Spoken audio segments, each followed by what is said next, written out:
जनवरी की ठंडी रात थी और पूरा गांव कोहरे में डूबा हुआ था। ऐसा लग रहा था जैसे सारी दुनिया किसी सफेद चादर के नीचे दब गई हो।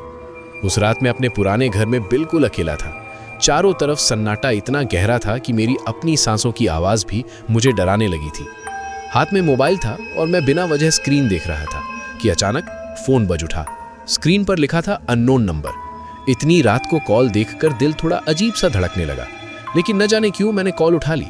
उधर से कोई आवाज नहीं आई, बस किसी के धीरे धीरे सांस लेने की आवाज थी, बिल्कुल ठंडी और पास से आती हुई। मैंने घबराकर पूछा, हेलो, कौन बोल रहा है? तभी फोन के उस पार से बहुत धीमी लेकिन साफ आवाज आई, लाइट मत जलाना। और अगले ही पल कॉल कट गई। मैंने खुद को समझाया कि शायद कोई मजाक कर रहा होगा, लेकिन उसी वक्त मेरी नजर खिड़की पर पड़ी और मेरा दिल जोर से धड़क उठा, क्योंकि खिड़की खुली हुई थी, जबकि मुझे अच्छे से याद था कि मैंने उसे बंद किया था। बाहर कोहरे के बीच एक साया खड़ा था, न हिलता हुआ न कुछ कहता हुआ, बस मेरी तरफ देखता हुआ। उसी पल मेरा फोन फिर से वाइब्रेट हुआ और इस बार मैसेज आया, पीछे मत देखना। मेरे हाथ कांपने लगे और दिल ने कहा कि पीछे मत देखो, लेकिन तभी मेरे कान के पास किसी ने बहुत धीरे से फुसफुसाया, अब बहुत देर हो चुकी है।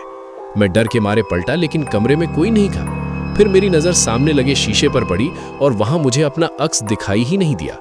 उसी वक्त फोन अपने आप वीडियो कॉल पर चला गया और स्क्रीन पर मेरा ही चेहरा था, लेकिन आंखें पूरी तरह काली और मुस्कान ऐसी जो इंसानों की नहीं होती। उसी चेहरे ने मेरी ही आवाज में कहा, जनवरी की रातें जो अकेले जागते हैं वो मेरे हो जाते हैं। अचानक लाइट चली गई और पूरा घर अंधेरे में डूब गया। उसके बाद मुझे कुछ याद नहीं। अगली सुबह गांव वालों ने पीपल के पेड़ के नीचे मेरा मोबाइल पड़ा हुआ पाया। फोन ऑन था और आखिरी रिकॉर्डिंग चल रही थी, जिसमें मेरी ही आवाज बोल रही थी, अगर तुम ये सुन रहे हो तो मैं अब अंदर नहीं हूं, मैं बाहर हूं, और जो अंदर है वो अब मेरी आवाज में बोलेगा।